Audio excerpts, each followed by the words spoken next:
In this video, we're going to explore how you can use one of the most useful tricks in CSS that you should absolutely know, because this is the one I'm using for all my designs currently, because this is what all the professionals use as well. And what it is, for example, here you have these lines of codes here, and then you set up all these colors here, and that's all wonderful. You love it, you love the steel blue, but then after a while you discover you don't want it anymore steel blue. You have a new logo design and the color is slightly different from the original color of steel blue, and you thought, wow, that color is beautiful. You want to use that color, but then you figure out I need to adjust everything here in CSS, which would take you extra time for no reason, because we can now simplify by just adjusting only one line of code, and all the colors that you want to adjust will match with that. That's exactly what we're going to do now, because this is one of the best tricks ever, and this is absolutely what you need to know. Alright, so to do this, we're going to do here a colon, and then we type in root.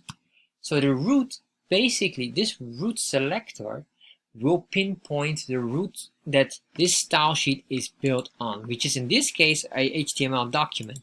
Some style sheets are specifically focused for SVG files, which are images that have CSS as a image design, which is absolutely great, because with that you can reduce the amount of images and MB or kilobytes of a file to a line of code where you have only colors. It's absolutely phenomenal to do. Of course, it requires a certain level of skill.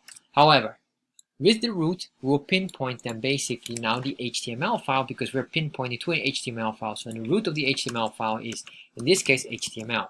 If it would be something else, then it might be a SVG, it would be this tag. Alright? So what we're going to do here is we're going to declare variables or colors that are matching. For this, we must use always 2 dashes. This is extremely important. And then we can say here color. Let's make it simple, because this is the way how I do it. I say color, and then I say here, you have, if you are familiar with Bootstrap, you have color, you have different type of colors. They say primary, secondary, etc., etc. And that's what you can do here now as well. And let's say here color 1, which is the main color of your logo. And then all you have to do here is then set up the value. You're going to assign the value here. So basically in here, you're going to put in now the value, which is, sorry, this is not the way we do it, that's the way we do it, which is then whatever the value you want. So let's say here this will be AA, BB, and make it AA, BB, and 00. Alright, so we have this color now, and let's save this and let's check what this color does. So if we have this color and we want to adjust, let's say, box number 1.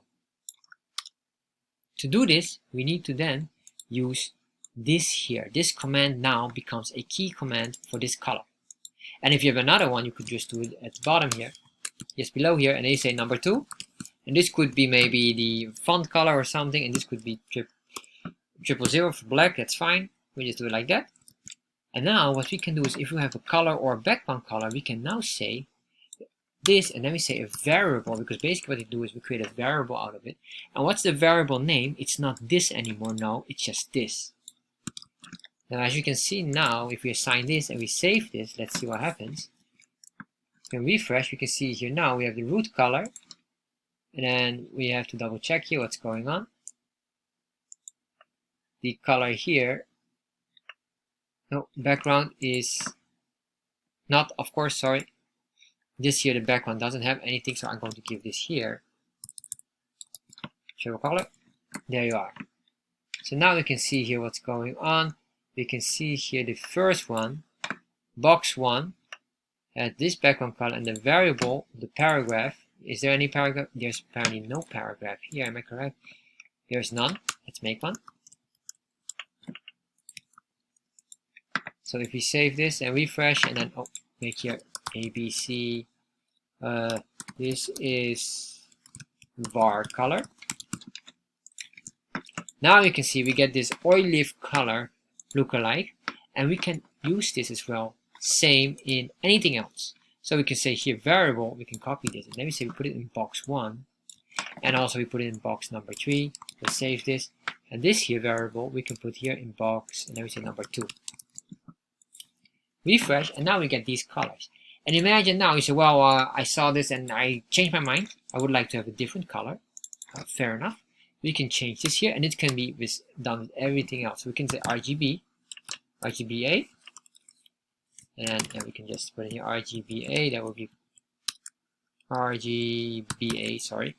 And then here we can say 0, 100, 255, 0.5. If we save this now, what happens is we change them all immediately, and they get even this transparency effect as well. Of course, not suitable for colors, so we could maybe remove this. But if we do this, we remove that, remove the alpha value because we don't have any opacity. Refresh that, and that's what you get. So this will save you a lot of time in designing your colors. So you can set up here what I would say your 2 or 3 primary color. You have a primary, secondary, and your the third color, what is that? The third, I don't know how to pronounce it, but it's the third color basically.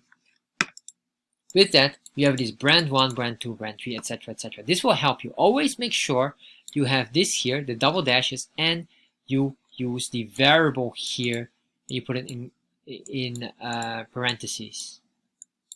This is very, very important. And then you use the variable here, and then now here you can change it anytime you want. You can add more, and if you open up the developer tab and refresh here, you can start to see here these colors.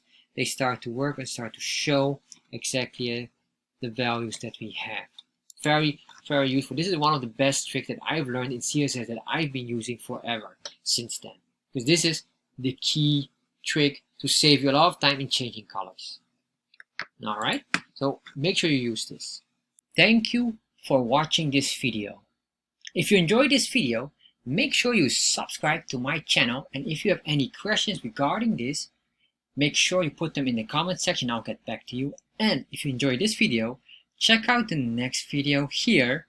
You will probably enjoy this as well.